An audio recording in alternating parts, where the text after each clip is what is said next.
శుభమస్తు. ఆదివారం నాడు సూర్యుడిని ఎంత భక్తి శ్రద్ధతో ఉపాసన చేశామో అంతే నియమనిష్టలతో సోమవారం నాడు శివారాధన చేయాలి అంటుంది మీ శుభదినం. ఈ సోమవారానికి ఒక ప్రత్యేకత ఉంది.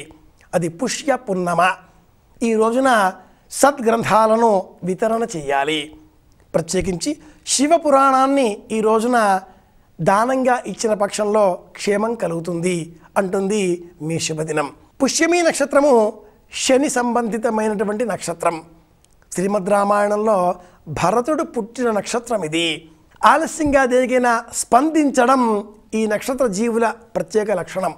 స్పందించడమే అనుకుంటే ఈ ప్రకృతిలో ఉండే ఏ విషయాన్ని విన్నా కూడా మన మనస్సు ఇతోధికంగా శ్రద్ధతో ఏకాగ్రతతో ప్రతిస్పందించాలి. అంటే సూర్యుని అనుగ్రహం కావాలి. జాతక చక్రంలో సూర్యనారాయణమూర్తి శరీరానికి ప్రతీకాత్మకంగా ఉండగా చంద్రుడు మనస్సుకు ప్రతీకాత్మకంగా ఉంటాడు. ఈ సోమవారానికి మరొక ప్రత్యేకత కూడా ఉంది. అది పౌర్ణిమ.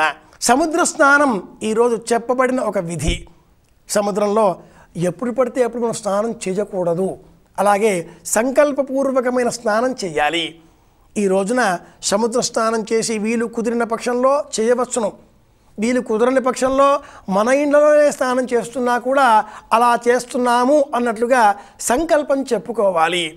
ఏవం గుణ విశేషణ శుభతిథౌ అస్మాకం సహకుటుంబానాం అని చెప్పాలి. దేవ పితృ గురు మాతా పాద తీర్థోదక అని చెప్పాలి. ఎక్కడ స్నానం చేస్తున్నాం, ఎందుకోసం స్నానం చేస్తున్నాం, స్నానం చేస్తే ఏ ప్రయోజనం కలుగుతుంది, శారీరకపరమైన శుభ్రత మాత్రమేనా? కాదు, అంతఃశుద్ధ్యర్థం మానసికపరమైన శుద్ధి కూడా కావాలి అన్నట్లుగా స్నానం చేసే సమయంలో గోవిందేతి స్నానం ఇలాంటి శ్లోకాలు చెప్పాలి. అలాగే హిరణ్యశృంగం వరుణం ప్రపద్యే తీర్థం మే దేహియాచిత యన్మయా భక్తమసాధూనాం పాపేభ్యశ్చ ప్రతిగ్రహ మంత్రాలన్నీ వస్తే చెబుతాం. రాని పక్షంలో మనసంతా కూడా ఆ గోవిందుని తలుచుకుంటూ ప్రశాంతంగా గోవిందనామస్మరణతో నిత్యక్రియలను ఆచరించవచ్చు. సోమవారం నాడు శివారాధన ఇతోధికంగా శ్రేయోదాయకమైనది అంటుంది మీ శుభదినం. సోమవారం నాడు సాయంత్రం వరకు ఉపవాసం చేసి సూర్యాస్తమయం ప్రారంభం అయినటువంటి సమయంలో ఇంటిలో ఉత్తర దిగ్భాగంలో వేదికను ఏర్పాటు చేసి తెల్లని వస్త్రం పరిచి బియ్యము పోసి పళ్ళెమును పెట్టి అందులో ఈశ్వర స్వరూపము చిహ్నము లింగమును ఉంచి ఆ పిమ్మట చక్కగా పానవటము అభిషేక పాత్ర ఏర్పాటు చేసుకుని శుద్ధమైన జలంతో భస్మమును ధరించి మెడలో రుద్రాక్షమాలలతో ఎవరైతే ఓం నమ శివాయ ఓం నమ శివాయ అంటూ శివనామస్మరణతో 11 సార్లు శివనామస్మరణ చెప్పి అభిషేకం చేస్తారో అలాంటి వారికి శివానుగ్రహం లభిస్తుంది. నమ శంభవే చ మయోభవే చ నమ శంకరాయ చ మజస్కరాయ చ నమ శివాయ చ శివతరాయ చ అనే 6 పాదాల మహామంత్రములకే మృత్యుంజయ పాశుపతము అని పేరు. ఇందులో 5వ పదం నమ శివాయ.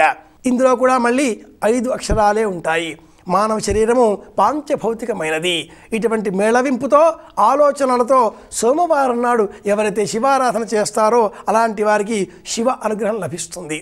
అఖండమైన ఐశ్వర్యం లభిస్తుంది. సదా ఆనందంగా ఉండగలుగుతారు. అందరి ఆనందాన్ని కోరుకుంటారు.